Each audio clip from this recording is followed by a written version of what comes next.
الحمدللہ رب العالمین والصلاة والسلام علی سید الانبیاء والمرسلین اما بعد فاعوذ باللہ من الشیطان الرجیم بسم اللہ الرحمن الرحیم۔ الحمدللہ احکام القرآن میں اللہ تبارک و تعالیٰ کے قرآن مجید میں بیان کردہ مختلف احکام ضروری تفصیل کے ساتھ عرض کیے جا رہے ہیں، اور ایک مسلمان کی حیثیت سے ہمیں چاہیے کہ قرآن کے تمام احکام کو ان کی ضروری تفصیل کے ساتھ نہ صرف جانیں بلکہ اپنے ذہن میں محفوظ رکھیں۔ اس کی وجہ یہ ہے کہ کسی بھی وقت ہمیں خود بھی ان مسائل کی ضرورت پیش آ سکتی ہے، اور اس کے علاوہ اگر کوئی شخص ایسا ہے کہ جو کم علم ہے یا غیر مسلم ہے مثال کے طور پہ، اور وہ ہمارے مذہب اسلام کے بارے میں جاننا چاہتا ہے،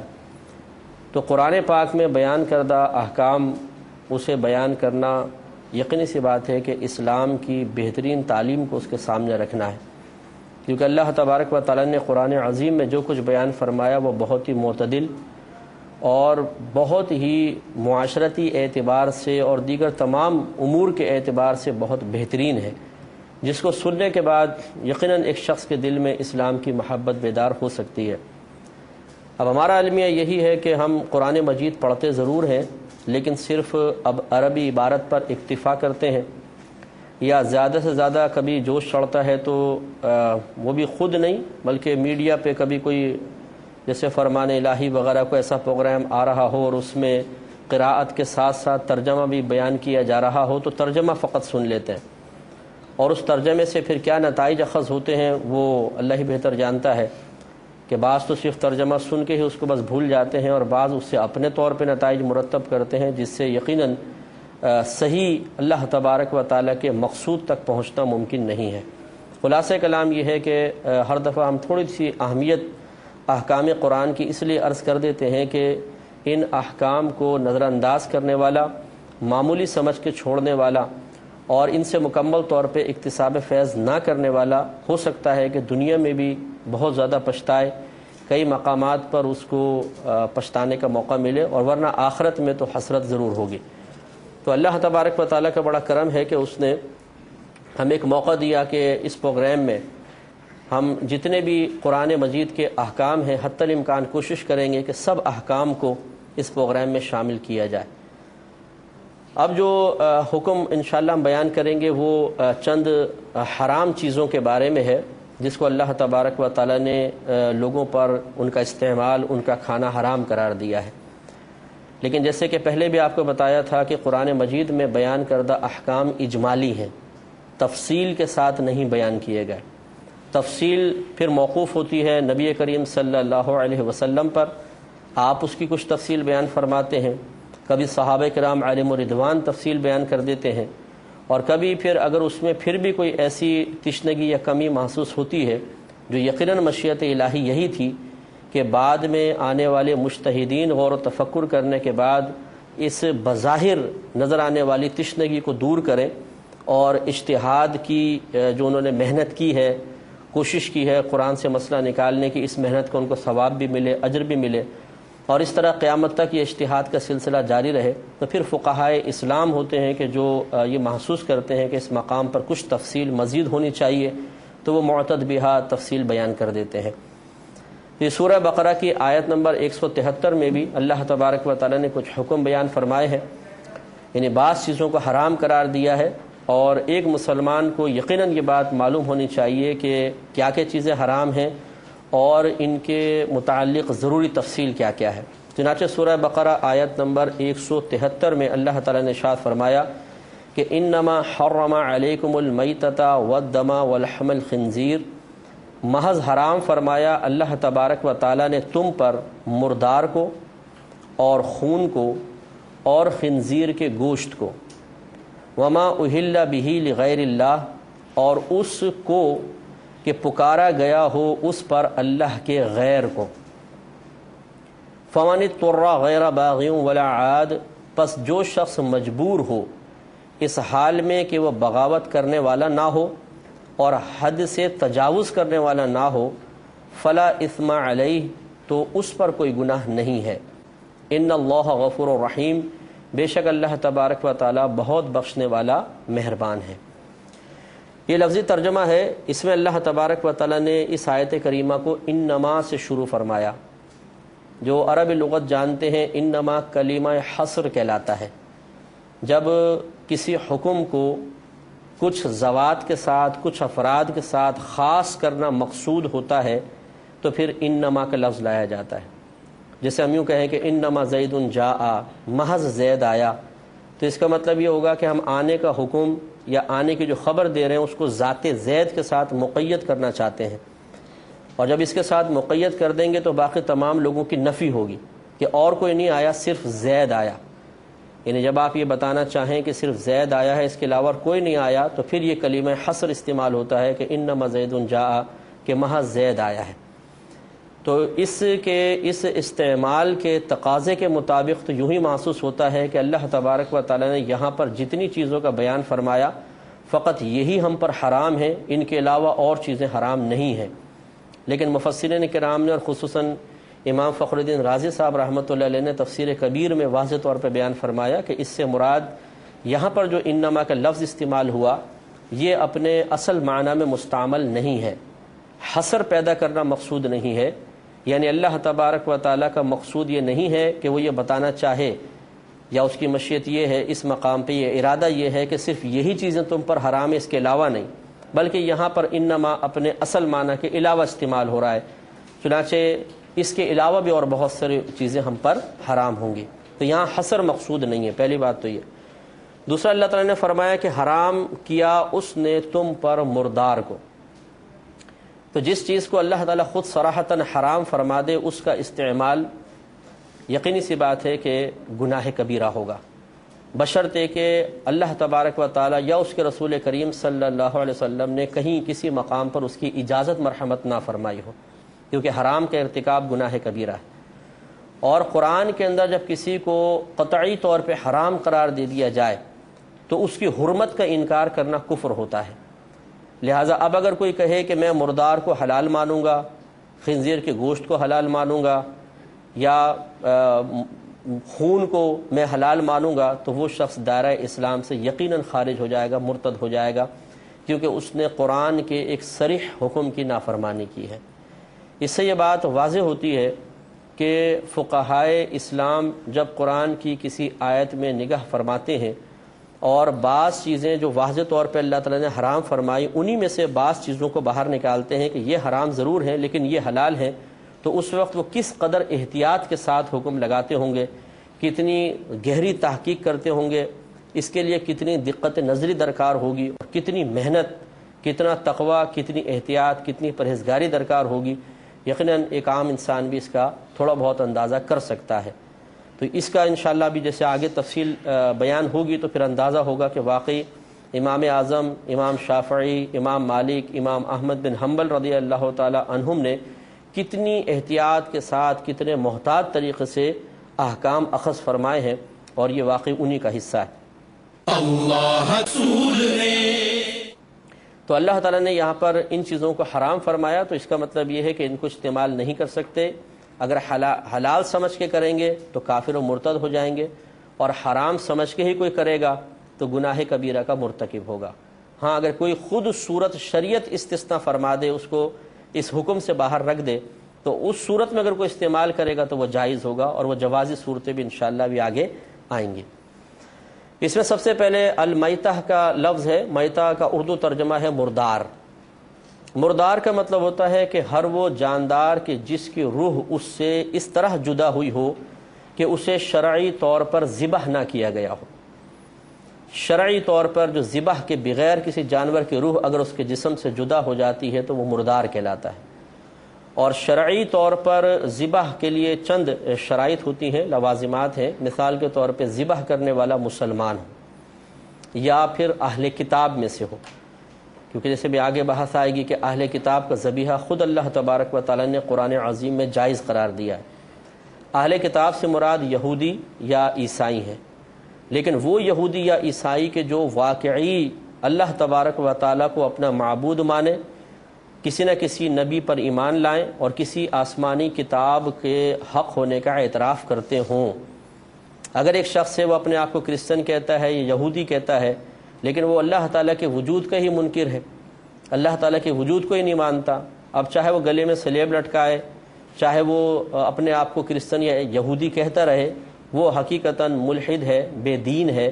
اور یہ شخص اس کا ذبیحہ جائز نہیں ہوگا۔ اس لیے چونکہ اگر آپ یورپ کنٹریز میں چلے جائیں تو وہاں پر خود یو کے میں مجھے جانے کا اتفاق ہوا تو لوگوں نے اب چرچ میں جانا بالکل چھوڑ دیا ہے، اور گورنمنٹ چرچ بیچ رہی ہے، اور مسلمان ان چرچوں کو خرید کر انہیں مسجد میں تبدیل کر رہے ہیں۔ اب لوگ مذہب سے اپنے بالکل دور ہو گئے، وہاں کے لوگ، انہیں نہیں پتہ کرسچن مذہب کیا ہوتا ہے کیا نہیں ہوتا، وہ عیش کوشیوں میں اتنے زیادہ مشغول ہو گئے ہیں کہ نام اگر آپ پوچھیں گے آپ کا مذہب کیا ہے تو شاید وہ بول دیں کرسچن، لیکن جب آپ ان سے ان کے نظریات معلوم کریں گے تو معلوم ہوگا وہ کسی دین کو لائک کرتے ہی نہیں ہیں، کسی قسم کی پابندی وہ برداشت نہیں کرتے، نہ ان کے ہاں صحیح طریقے سے اللہ تبارک و تعالیٰ کا کوئی تصور ہے۔ تو اس قسم کا اگر کوئی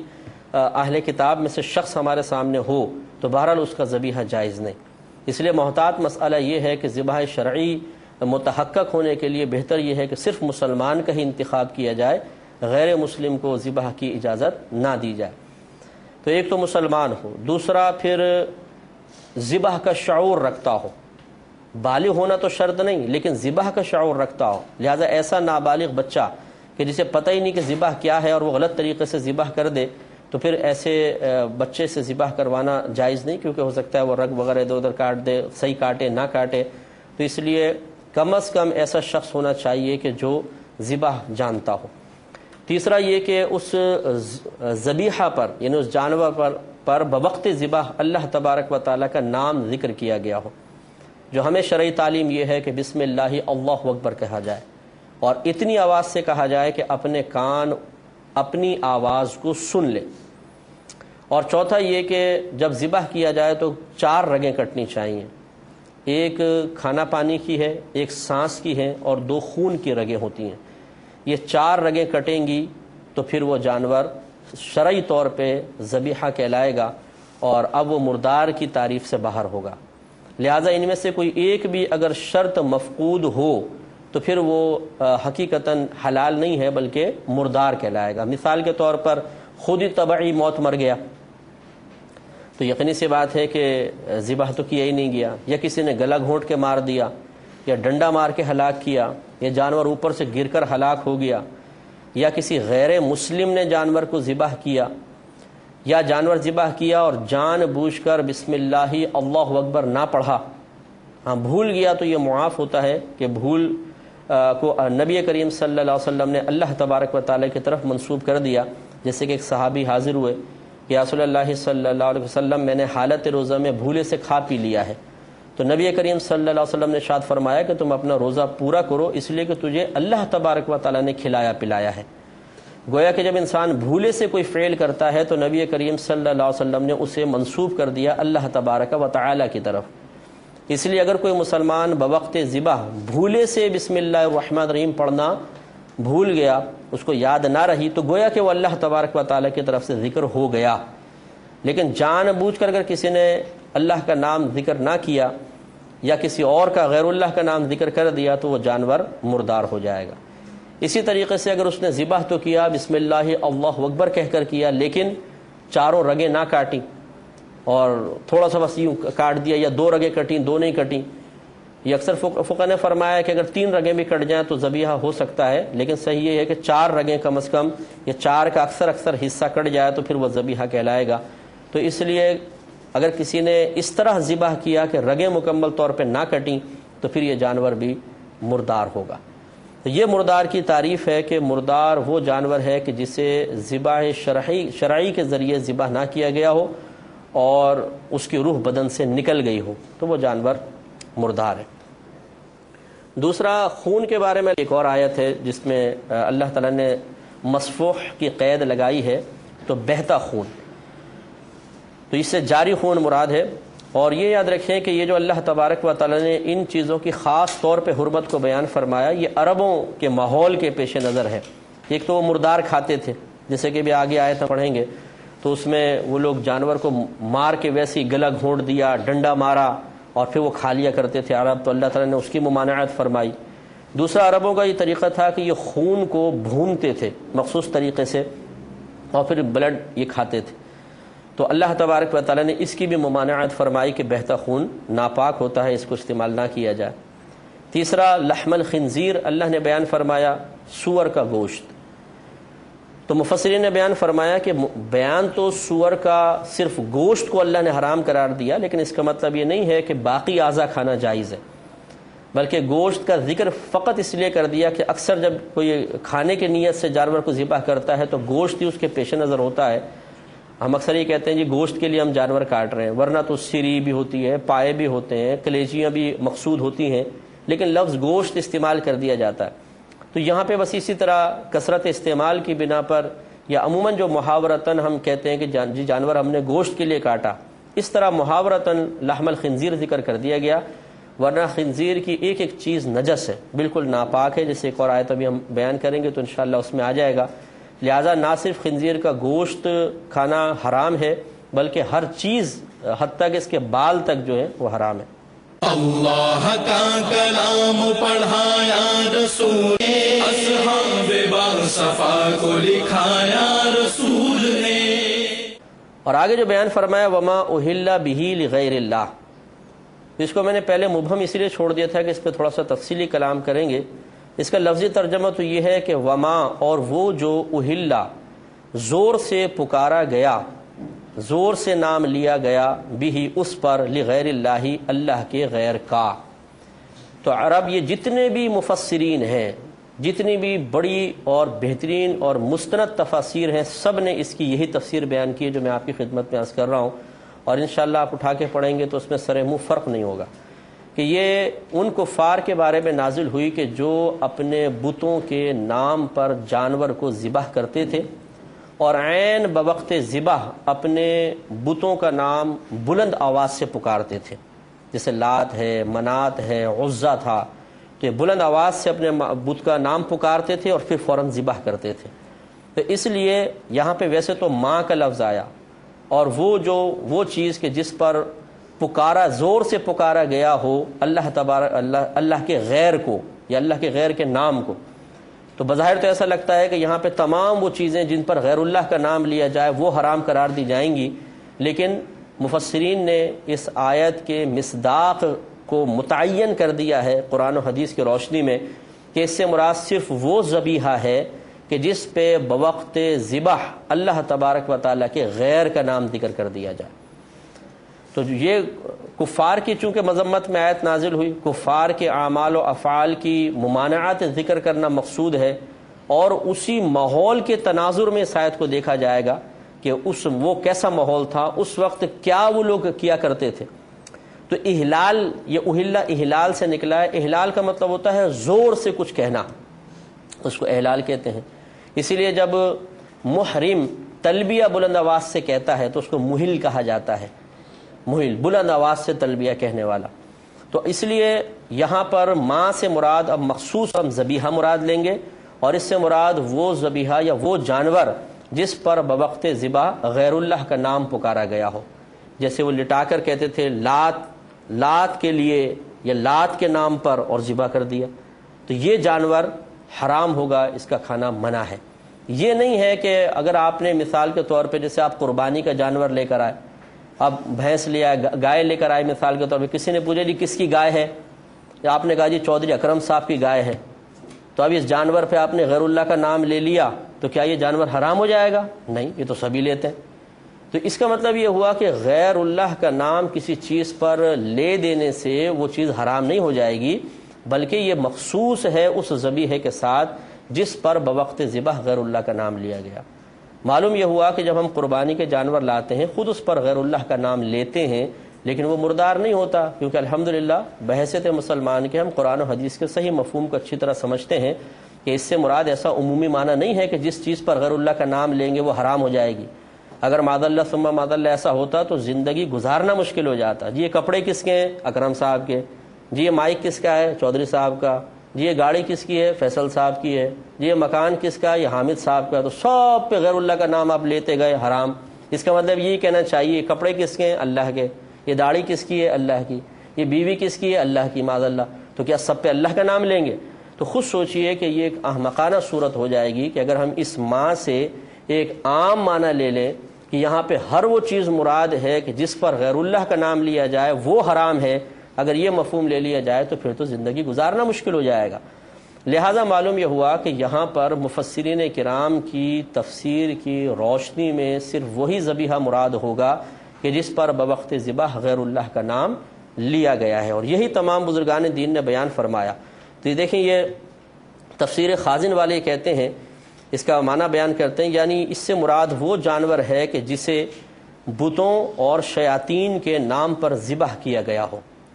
پھر آگے کہتے ہیں کہ احلال کی اصل آواز کو بلند کرنا ہے، اور یہ اس وجہ سے اللہ تبارک و تعالی نے بیان فرمایا کہ وہ عرب لوگ اپنی آوازوں کو اپنے خداؤں کے ذکر کے ساتھ بلند کرتے تھے جس وقت وہ کسی جانور کو ذبح کرتے تھے۔ تو لہذا اللہ تبارک و تعالی نے اس کی ممانعت فرمائی کہ جس طرح یہ کفار بوقت ذبح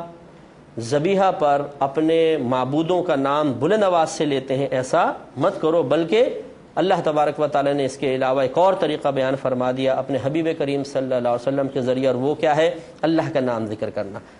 اب ہم جب بوقت ذبح بسم اللہ اللہ اکبر کہہ کے ذبح کرتے ہیں، اور یہی اصل مطلوب و مقصود ہے۔ اس ذبح سے پہلے آپ جانور کو کسی کی طرف بھی منسوب کر دیں، اس پر غیر اللہ کا نام لینے سے کوئی فرق نہیں پڑے گا۔ یہ تو ہر قربانی کرنے والا کرتا ہی ہے کہ یہ قربانی، بلکہ آپ یہ دیکھیے کہ قربانی کو جب تک آپ کسی کی طرف منسوب نہیں کریں گے وہ حقیقتاً قربانی بنے گی نہیں۔ اگر آپ ایک بکرا گھر میں لے آئیں اور آپ پوچھیں جی کس کی طرف سے ہے، آپ بولیں غیر اللہ کا نام لے لینا ہے اس کے اوپر، اب آپ نے ذبح کر دیا، بتائیے کیا یہ قربانی ہو جائے گی؟ یقینی سی باتیں نہیں ہوگی۔ اسے تو منسوب کرنا ہی پڑے گا غیر اللہ کی طرف کہ جی کس کی طرف سے؟ جی امی جان کی طرف سے، ابا جان کی طرف سے۔ تو آپ نے ذبح سے پہلے اس پر غیر اللہ کا نام لیا، اس سے کیا فرق ہوتا ہے؟ ہاں اگر ایسا ہو کہ کوئی جانور کو لٹائے اور بولے امی کے نام پر اور ذبح کر دے، اللہ اکبر نہ کہے، یہ جانور یقیناً مردار ہے۔ اب اس میں چاہے آپ نبی کا نام بھی لے لیں، اس میں چاہے آپ کسی ولی کا نام لے لیں، لیکن بوقت ذبح اگر اللہ کے نام کو چھوڑ کر غیر اللہ کا نام لیا جائے تو یقیناً یہ جانور مردار ہوگا۔ لیکن کوئی مسلمان آپ کو روئے زمین پر ایسا نظر نہیں آئے گا جو بوقت ذبح کفار کے طریقے پہ عمل کرتے ہوئے اپنے اللہ تبارک و تعالیٰ کے نام کو چھوڑ کر کسی غیر اللہ کا نام ذکر کرے، اور اس سے پہلے منسوب کرنے میں کوئی حرج بھی نہیں ہے، کیونکہ یہ تو قرآن سے بھی ثابت ہے، حدیث سے ثابت ہے، اور یہ صحابہ کرام کے طریقوں سے ثابت ہے، اور عقلی لحاظ سے بھی عقل اس بات کو تسلیم کرتی ہے کہ اگر ہر چیز پر غیر اللہ کا نام لینے سے وہ چیز ہم پر حرام ہو جاتی تو پھر تو زندگی گزارنا مشکل ہو جاتا، لہٰذا یہاں یہ مراد نہیں ہے۔ اللہ کا کلام پڑھایا رسول نے، صفا کو لکھایا رسول نے۔ آگے اللہ تعالیٰ نے بیان فرمایا کہ فَمَنِ اضْطُرَّ غَيْرَ بَاغٍ وَلَا عَادٍ فَلَا إِثْمَ عَلَيْهِ، پس جو شخص مجبور ہو گیا اس حال میں کہ نہ وہ باغی ہے اور نہ وہ حد سے تجاوز کرنے والا ہے تو اس پر کوئی گناہ نہیں۔ اس کا مطلب یہ ہے کہ مجبوری کی حالت میں اگر کوئی شخص ان چیزوں میں سے کھا لیتا ہے تو پھر اس کے اوپر کوئی وبال نہیں ہے، اور اس کی تفصیل انشاءاللہ میں ابھی عرض کرتا ہوں۔ اور ان اللہ غفور الرحیم، بے شک اللہ تعالیٰ بہت بخشنے والا مہربان ہے۔ یہ اشارہ ہے اس طرف کہ اگر کوئی حالت مجبوری میں ان چیزوں میں سے کچھ کھا لیتا ہے تو ایسا نہیں ہے کہ اس کی گرفت ہوگی، بلکہ اللہ تبارک و تعالیٰ بہت بخشنے والا مہربان ہے، یقیناً اس سے درگزر فرمائے گا۔ تو اب اس سے چند احکام اس سے متعلق اس آیت سے ہیں، وہ انشاءاللہ عرض کریں گے۔ اس میں مزید آیت کی تفسیر بھی ہوگی اور بہت سے احکام سمجھنے کا موقع بھی ملے گا۔ دیکھیے اللہ تعالیٰ نے تو مطلقاً مردار کو حرام قرار دیا، اور مردار آپ کو بتایا کہ جو ذبح شرعی کے بغیر کوئی کسی جانور کی روح اس کے جسم سے جدا ہو جاتی ہے تو ہم اسے مردار کہتے ہیں۔ لیکن نبی کریم صلی اللہ علیہ وسلم نے دو مرداروں کا استثناء فرمایا ہے، ایک مچھلی اور دوسرا ٹڈی۔ کبھی ہم نے مچھلی ذبح کی ہے؟ نہیں، ویسے جا کے ٹھیلے سے خریدتے ہیں، دکانوں سے خرید لیتے ہیں، اور مچھلی تو کبھی ذبح نہیں کرتے۔ اسی طرح ٹڈی جو ہوتی ہے، یہ بڑے جو ٹڈے اڑتے ہیں، اتنے بڑے بڑے جو ٹڈے ہوتے ہیں، یہ بھی کھانا حلال ہے، اور بغیر ذبح کیے کھانا حلال ہے، ان کا استثناء ہے۔ چنانچہ یہ پہلا حکم جو اس سے متعلق ہے وہ یہ ہے کہ مردار کھانا یقیناً حرام ہے، لیکن دو مرداروں کا استثناء ہے، ایک مچھلی اور دوسرا ٹڈی۔ اور اس کی دلیل ابو داؤد کی حدیث ہے، حدیث نمبر 76 ہے، حضرت ابو ہریرہ رضی اللہ تعالی عنہ ارشاد فرماتے ہیں کہ ایک شخص نبی کریم صلی اللہ علیہ وسلم کی خدمت میں حاضر ہوا اور اس نے عرض کی کہ یا رسول اللہ صلی اللہ علیہ وسلم، ہم سمندر میں سفر کرتے ہیں اور ہم اپنے ساتھ بہت تھوڑا سا پانی لے کر جاتے ہیں، اور پھر اگر ہم اس پانی سے وضو کرنے لگ جائیں تو یقینی سی بات ہے کہ ہم پیاسے رہ جائیں گے، تو کیا ہم سمندر کے پانی سے وضو کر سکتے ہیں؟ تو نبی کریم صلی اللہ علیہ وسلم نے ارشاد فرمایا کہ ہوا طہور، کہ وہ جو ہے پاک کرنے والا ہے، ماؤہ، اس کا پانی، الحل میتتہ، اور اس کا مردار حلال ہے، یعنی سمندر کا پانی پاک کرنے والا ہے اور اس کا مردار حلال ہے۔ تو میتتہ کا خود سرکار نے لفظ بیان فرمایا، اس کا مطلب یہ ہے کہ سمندر کی مچھلی کھانا ہمارے لیے بغیر ذبح کے جائز ہے۔ لیکن اس میں فقہا اس بات سے ضرور متفق ہے کہ اگر کوئی مچھلی طبعی طور پر مر کر سمندر کی سطح پر آ جائے، خود یہ الٹی ہو جاتی ہے مر کے، آپ نے دیکھا ہو کبھی اپنے ایکویریم وغیرہ میں بھی پالی ہوں مچھلیاں، تو یہ مر کے الٹی ہو کے خود بخود اگر اوپر آ جائے تو اس کو کھانا شرعاً جائز نہیں ہے۔ ہاں اگر آپ نے شکار کر لیا، پھر وہ آپ کے جال وغیرہ میں مر گئی مثال کے طور پر، یا کسی ناگہانی آفت کی وجہ سے مر کر وہ سطح آب پر آ گئیں، جیسے بعض اوقات بم بلاسٹ ہوتا ہے اندر، یہ مچھلی پکڑنے کا ایک طریقہ یہ بھی کرتے ہیں کہ یہ اندر بم پھوڑتے ہیں شکاری جو ہوتے ہیں، اگر آپ نے ڈاکومنٹریز دیکھی ہوں تو اس کے پھر لرزے کی وجہ سے، اس کی دہشت کی وجہ سے مچھلیوں کا سانس بند ہو جاتا ہے، ان کی حرکت قلب سمجھ لیں بند ہو جاتی ہے، تو پھر یہ مر کے سطح پہ آ جاتی ہیں۔ تو یہ ایک ناگہانی آفت سے مر کے اوپر آئی ہیں تو یہ کھانا جائز ہے، لیکن جو خود بخود مر کے اوپر آئے اس کو فقہا نے منع فرمایا۔ دوسرا، ٹڈی وغیرہ کے بارے میں دیکھیے، یہ بخاری کی روایت ہے، حدیث نمبر 5071 ہے۔ ابن ابی اوفا رضی اللہ تعالی عنہ ارشاد فرماتے ہیں کہ ہم نے نبی کریم صلی اللہ علیہ وسلم کے ساتھ 7 یا 6 غزوات میں حصہ لیا اور ہم آپ کے ساتھ ٹڈی کھایا کرتے تھے۔ تو یعنی یہ ٹڈی نبی کریم صلی اللہ علیہ وسلم کے دور مبارکہ میں خود ٹڈی کھاتے تھے، اور ٹڈی کے اندر حلال کا کوئی تصور نہیں، اس کی گردن ہی کہاں ہوتی ہے، اس کو چھوٹا سا سر ہوتا ہے، بس وہ سر جدا کر کے پر ہٹا کے پاؤں ہٹا کے اس کو بھون کے کھاتے ہیں ٹڈی کو۔ اگر آپ نے کبھی تناول نہ فرمائی ہو تو کبھی ٹرائی کیجئے گا۔ اب اس میں لیکن یہ یاد رکھیں کہ نبی کریم صلی اللہ علیہ وسلم نے خود کبھی یہ ٹڈی تناول نہیں فرمائی، جسے آگے بھی میں انشاءاللہ عرض کرتا ہوں کہ نبی کریم نے فرمایا کہ میں اس کو کھاتا نہیں ہوں، نہ میں اس کو حرام قرار دیتا ہوں۔ سرکار نے تناول نہیں فرمائی ہے، لیکن صحابہ کرام کو باقاعدہ اجازت دی ہے، جیسے خود حضرت عبداللہ یا ابن ابی اوفا رضی اللہ تعالیٰ عنہ کہتے ہیں کہ ہم سرکار کے ساتھ ہوتے تھے اور ٹڈی کھاتے تھے۔ اب اس بارے میں اختلاف ہے کہ مردار یعنی مری ہوئی ٹڈی کھانا جائز ہے یا نہیں۔ ایک تو ہے کہ آپ نے پکڑی اور پکڑنے کے بعد اس کا سر مثلا کاٹ دیا، پاؤں کاٹے، پھر وہ مر گئی، آپ نے کھا لیا، اور ایک ہے کہ آپ کو کہیں پڑی بھی مل گئی مردار، تو امام مالک رحمۃ اللہ علیہ تو اس کو منع فرماتے ہیں کہ مردار ٹڈی کھانا جائز نہیں۔ صحیح کہتے ہیں یہی ہے کہ اس کو آپ پکڑیں، اس کا سر تن سے جدا کریں تو یہ ذبح کے قائم مقام ہوگا اور پھر کھانا جائز ہے۔ لیکن ہمارے امام اعظم ابو حنیفہ رضی اللہ تعالیٰ عنہ اور امام شافعی رضی اللہ تعالیٰ عنہما، یہ بہت عرصے بعد ایک مسئلہ ایسا نگاہوں سے گزرا ہے جس میں دونوں امام متفق ہیں، ورنہ اکثر امام شافعی رحمۃ اللہ علیہ کا اختلاف رہتا ہے فقہ حنفی سے۔ یہ دونوں اس پہ متفق ہیں کہ ٹڈی کھانا بالکل جائز ہے، چاہے آپ زندہ پکڑ لیں پھر اس کا سر تن سے جدا کریں وہ مر جائے، یا آپ کو مری ہوئی ملے، دونوں صورتوں میں ٹڈی کھانا بالکل جائز ہوتا ہے۔ تو پہلا حکم یہ ہے کہ مچھلی اور ٹڈی کا استثناء ہے۔ دوسرا مسئلہ یہاں پہ یہ ہے کہ جب مردار کو اللہ تبارک و تعالی نے حرام قرار دیا تو کیا یہ اپنے جمیع اجزاء کے ساتھ حرام ہوتا ہے یا بعض اجزاء کا استثناء ہوتا ہے، بعض چیزیں اس سے مستثنیٰ ہیں؟ تو امام اعظم ابو حنیفہ رضی اللہ تعالی عنہ کے نزدیک مردار کے بال، اس کی اون وغیرہ یہ شرعاً بالکل جائز ہے، قابل انتفاع ہے مردار، لیکن سور کے علاوہ، یہ آگے خود بیان ہو جائے گا کہ سور کے کسی بھی طریقے سے جسم کے کسی حصے سے نفع حاصل کرنا جائز نہیں، کہ اس کا ایک ایک بال ناپاک ہے۔ لیکن سور کے علاوہ کوئی بھی اگر مردار ہے تو اس کے مثال کے طور پہ بھیڑ مری ہوئی ہے تو اس کی اون نکال کر اس کو استعمال کیا جا سکتا ہے، کیونکہ اس کی اون کے اندر اس کی جو موت کی وجہ سے پیدا ہونے والی حرمت ہے وہ سرایت نہیں کرتی ہے۔ امام اعظم رضی اللہ تعالیٰ عنہ اس میں قرآن، حدیث، اجماع اور قیاس چاروں سے استدلال کرتے ہیں۔ قرآن میں سورہ نحل کی آیت نمبر 80 ہے، یہ دلیل کے طور پہ پیش کرتے ہیں کہ اللہ تبارک و تعالیٰ نے اپنے احسانات کا تذکرہ فرماتے ہوئے ارشاد فرمایا وَمِنْ أَصْوَافِهَا وَأَوْبَارِهَا وَأَشْعَارِهَا أَثَاثًا وَمَتَاعًا إِلَىٰ حِينٍ، یعنی اللہ تبارک و تعالیٰ نے تمہیں عطا کیے ہیں ان جانوروں کے بال، ان کے پر، ان کے جو روئیں ہوتے ہیں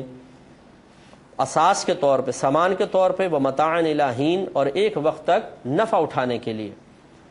تو امام اعظم کے دلیل یہ فرماتے ہیں کہ یہاں پہ اللہ تبارک و تعالیٰ نے ان چیزوں کا تذکرہ احساناً بیان فرمایا، اپنا احسان جتاتے ہوئے، اور یقینی سی بات ہے کہ نجس چیز کے ساتھ کوئی احسان نہیں جتایا جاتا، بلکہ جو چیز قابل انتفاع ہوتی ہے اس کو بذکر کر کے پھر یہ احسان جتایا جاتا ہے کہ ہم نے دیکھو تمہیں یہ بھی دیا، یہ بھی دیا۔ اگر قابل انتفاع نہ ہو تو پھر احسان کی صورت کیا بنے؟ اس سے تو اجتناب لازم ہے۔ تو لہٰذا معلوم ہوا کہ جانوروں کے مردار کے بال وغیرہ یہ شرعاً جائز ہوتے ہیں، ان سے نفع حاصل کر سکتے ہیں۔ دوسرا حدیث پاک ہے، حضرت عبداللہ بن عباس رضی اللہ تعالیٰ عنہ اس کے راوی ہیں، بخاری کی روایت ہے، حدیث نمبر 2069 ہے، 2069۔ یہ کہتے ہیں کہ بے شک نبی کریم صلی اللہ علیہ وسلم ایک مردہ بکری کے پاس سے گزرے تو آپ نے ارشاد فرمایا کہ تم لوگوں نے اس کی کھال سے نفع کیوں نہیں حاصل کیا؟ تو صحابہ کرام نے عرض کیا صلی اللہ علیہ وسلم انہا میتۃ، کہ یہ تو مردار ہے۔ تو نبی کریم صلی اللہ علیہ وسلم نے ارشاد فرمایا کہ انما حرم اکلھا، کہ محض اس کا تو کھانا حرام ہے، یعنی یہ کھال پوری مردار تو ہے، اس کا کھانا حرام ہے، اس کی کھال سے انتفاع جائز ہے۔ اور یقینی سی بات ہے اگر اس کی کھال اتار کے اس کو خشک کر کے استعمال کیا جائے گا تو بال تو اس کے اوپر ہوں گے، تو ان سے نفع حاصل کرنا بالکل جائز ہوا۔ تو گویا کہ امام اعظم ابو حنیفہ رضی اللہ تعالی عنہ نے جو بالوں کا استثناء کیا ہے وہ کوئی اپنی اجتہاد سے نہیں کر لیا، خالی اپنی ذاتی رائے سے نہیں ہے، بلکہ باقاعدہ قرآن اور حدیث کی روشنی میں کیا۔ اصحاب باغ صفا کو لکھایا رسول نے۔ اس کے بعد امام اعظم اجماع بیان فرماتے ہیں، تیسری دلیل جو ہے ان کی اجماع کے ذریعے ہے، وہ یہ ہے کہ صحابہ کرام علیہم الرضوان جو ہیں یہ لومڑی کی کھال کی ٹوپی پہنا کرتے تھے۔ یہ حدیثوں سے ثابت ہے کہ لومڑی کی کھال کی ٹوپی پہنا کرتے تھے، جس سے معلوم ہوا، اور یقینی سی بات ہے کہ لومڑی جو ہے جسے جنگلوں میں مل گئی، اس کی کھال اتار لی گئی، پھر اس کو کھال کو اس کی رطوبت وغیرہ زائل کر دی گئی، جس کو دباغت کا عمل کہتے ہیں۔ یہ آگے انشاءاللہ آ رہا ہے کہ اگر مردار کی کھال ہے، جیسے حدیث میں بھی سرکار نے فرمایا تم نے اس کی کھال سے نفع کیوں نہیں اٹھایا، تو اگر مردار کی کھال اتار لی جائے، اور کھال اتارنے کے بعد جو اس کی اندرونی سائڈ پر رطوبت ہوتی ہے، تری ہوتی ہے، چربی وغیرہ ہوتی ہے، کسی طریقے سے اس رطوبت کو مکمل طور پہ ختم کر دیا جائے تو وہ کھال قابل انتفاع ہو جاتی ہے۔ اور اس کا طریقہ عموماً ہمارے یہاں نمک کا طریقہ ہوتا ہے کہ نمک اچھی طرح مل کے اس کو دھوپ میں ڈال دیتے ہیں تو اس کی رطوبت بالکل زائل ہو جاتی ہے، وہ پھر اس کو خشک کر لیتے ہیں، وہ کھال قابل انتفاع ہوتی ہے، اس سے پرس وغیرہ بن جاتے ہیں، جوتے بنا لیے جاتے ہیں، ٹوپیاں وغیرہ، یہ جیکٹس وغیرہ بن جاتی ہیں، یہ جائز ہے۔ تو امام اعظم رضی اللہ تعالی عنہ ارشاد فرماتے ہیں کہ صحابہ کرام علیہم الرضوان کا اس پر اجماع رہا، سب اس پر اتفاق سے متفق رہے کہ انہوں نے لومڑیوں کی کھال کی ٹوپیاں استعمال فرمائیں اور اس کے لباس وغیرہ بنائے، تو اس لیے اس میں کوئی حرج نہیں ہے۔ امام نخعی رحمۃ اللہ علیہ کا ایک قول بھی مفسرین نے نقل فرمائے، کہتے ہیں کہ میں درندوں کی کھال اور مردار کی کھالوں میں کوئی حرج محسوس نہیں کرتا ہوں جبکہ ان کو پکا لیا گیا ہو۔ پکانے کا مطلب یہی ہے کہ ان کی کسی طریقے سے تری اور رطوبت کو ہاتھی دانت کی کنگھی تھی جس کو آپ استعمال فرماتے تھے، تو یہ ایک جانور کا ایسا جسم کا حصہ ہے کہ جس میں نتن اور فساد پیدا نہیں ہوتا، بدبو پیدا نہیں ہوتی، فساد پیدا نہیں ہوتا، تو سرکار نے اس کو استعمال فرمایا۔ تو بالوں میں بھی جب یہ یا بال یا پر جو ہوتے ہیں ان میں چونکہ فساد پیدا نہیں ہوتا، کوئی بدبو نہیں ہے، کوئی اسمیل نہیں ہے، کوئی ایسا خراب تغیر پیدا نہیں ہوتا، تو ان سے بھی انتفاع جائز ہونا چاہیے۔ تو اس سے معلوم ہوا کہ اللہ تعالیٰ نے جو مردار کو حرام قرار دیا ہے وہ کھانے کے اعتبار سے ہے، اور اس کے علاوہ جو اس کی کھال ہے اگر اس کو پکا لیا جائے، اس کی رطوبت کو زائل کر دیا جائے، اس سے بھی انتفاع جائز، اور اس کے بالوں وغیرہ سے بھی نفع اٹھانا بالکل جائز ہوگا۔ ایک مسئلہ مزید یہ ہے کہ امام اعظم ابو حنیفہ رضی اللہ تعالی عنہ کے نزدیک ایسا جو بھی جانور ہو کہ جس میں بہتا ہوا خون نہ ہو، اگر یہ پانی میں گر کر ہلاک ہو جائے تو اس سے پانی میں فساد پیدا نہیں ہوگا۔ گویا کہ امام شافعی رحمۃ اللہ علیہ کی دلیل تو یہی آیت ہے، وہ کہتے ہیں کہ اللہ تعالیٰ نے مردار کو حرام قرار دیا۔ اس کا مطلب یہ ہے کہ مردار جیسی کوئی جانور مرتا ہے اس پہ ایک ایسی نجاست طاری ہو جاتی ہے کہ جس نجاست کی بنا پہ اس کا کھانا منع ہو گیا، اور ایسا جانور اگر پانی میں گر جائے گا تو پانی کو بھی ناپاک کر دے گا۔ لیکن امام اعظم ابو حنیفہ رضی اللہ تعالیٰ عنہ کا اجتہاد اس میں ہے کہ اگر جانور میں بہتا ہوا خون نہ ہو تو پھر پانی میں اس کے مر جانے سے پانی ناپاک نہیں ہوگا۔ اس کی وجہ یہ ہے کہ امام اعظم رضی اللہ تعالیٰ عنہ دلیل دیتے ہیں کہ جس جانور میں بہتا خون ہوتا ہے جب وہ مرے گا تو جب تک زندہ تھا تو اس کی جسمانی مدافعت پانی کو بلڈ سے ملنے سے روکے گی، لیکن جب جانور مر جاتا ہے تو پانی اندر داخل ہو کر خون سے متصل ہوگا، اور یہ پانی اور خون کا ملنا اس وجہ سے پانی ناپاک ہو جائے گا، یعنی اتصال خون کی بنا پر۔ تو جس جانور میں بہتا خون ہے ہی نہیں تو یقینی سی بات ہے پانی اندر جائے گا بھی تو خون سے اتصال نہیں ہوگا، اور جب خون سے اتصال نہیں ہوگا تو یہ بالکل جائز ہے۔ جسے سرکار صلی اللہ علیہ وسلم نے مکھی کے بارے میں ارشاد فرمایا کہ مکھی اگر سالن میں گر جائے تو اس کو ڈبو دو، پھر نکال کر پھینک دو۔ سرکار نے کھانے کو پھینکنے کا حکم تو نہیں ارشاد فرمایا، بلکہ صرف اتنا ارشاد فرمایا کہ جب مکھی کے دو پر ہوتے ہیں، اس میں ایک میں بیماری ہے اور دوسرے میں دوا ہے، جب یہ کھانے میں گرتی ہے تو پہلے بیماری والا بازو ڈالتی ہے تو تم اس کو پورا ڈبو دو تاکہ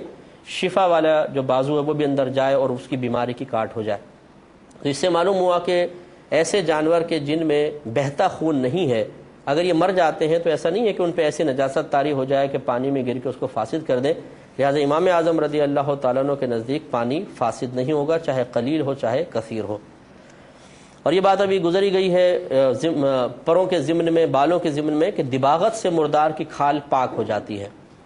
دباغت ہر اس عمل کو کہتے ہیں کہ جس سے آپ کھال کی رطوبت یا تری کو ختم کر سکتے ہوں۔ یہ بعض اوقات ایک درخت سلم ایک درخت تھا، اس کے پتوں سے عرب لوگ رطوبت کو سک کیا کرتے تھے،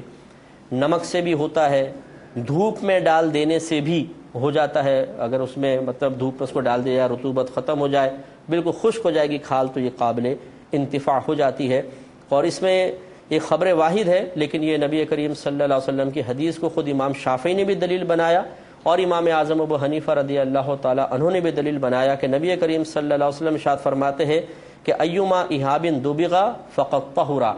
کہ ہر وہ کھال جس کو پکا لیا گیا ہو تو وہ پاک ہو جاتی ہے۔ تو صراحتاً نبی کریم صلی اللہ علیہ وسلم کا یہ فرمان ہے کہ کھال کو پکانے سے کھال پاک ہو جاتی ہے۔ اور عقلاً امام اعظم رضی اللہ تعالیٰ عنہ یہ بات بیان فرماتے ہیں، ایک عقلی دلیل ہے وہ بھی اگر ذہن میں رکھ لیں تو اچھا ہے۔ یہ فرماتے ہیں کہ جب دباغت کا عمل ہوتا ہے، چونکہ نبی کریم صلی اللہ علیہ وسلم نے بیان فرمایا کہ کھال کو پکا لیں گے تو وہ پاک ہو جاتی ہے، تو کہتے ہیں اس میں یہ حکمت پوشیدہ ہے، نبی کریم صلی اللہ علیہ وسلم کے کہنے کا مقصود یہ ہے کہ جب کھال کو پکا لیا جاتا ہے تو وہ بالکل اپنی اصل کی طرف لوٹ جاتی ہے، جیسے زندہ جانور کی کھال، اور زندہ جانور کی کھال پاک ہوتی ہے، لہٰذا یہ بھی کھال بالکل پاک ہوگی۔ گویا کہ دباغت کے عمل کی وجہ سے کھال اپنی اصل کی طرف حکماً لوٹ جاتی ہے، تو لہٰذا اس کو استعمال کرنا بالکل پاک ہوگا، جائز ہوگا۔ ایک مسئلہ مزید جو براہ راست تو نہیں لیکن اس سے تعلق یقیناً مردار والے مسئلے سے تعلق رکھتا ہے کہ اگر ایک ہم قربانی کا جانور ذبح کرتے ہیں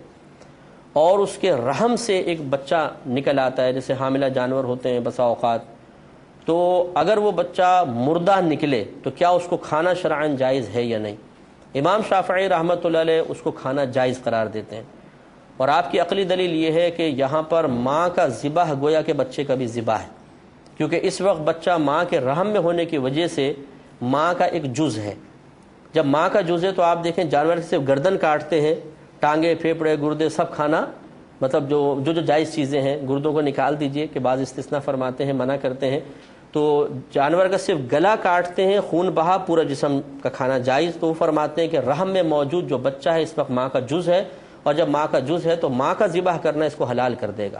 لیکن امام اعظم ابو حنیفہ رضی اللہ تعالیٰ عنہ اسی آیت کے ظاہر پر رکھتے ہوئے فرماتے ہیں اگر بچہ رحم سے زندہ نکلے گا اور اس کو ذبح کر لیں گے تو جائز، اگر مردہ نکلا تو اس آیت کی روح سے وہ حرام ہوگا۔ اللہ تبارک و تعالیٰ سے دعا ہے کہ جو کچھ ہم نے سنا اس کو ذہن میں محفوظ رکھنے اور دوسروں تک بعین ہی پہنچانے کی توفیق عطا فرمائے. آمین. وآخر دعوانا ان الحمدللہ رب العالمین. اللہ کا کلام پڑھایا رسول نے.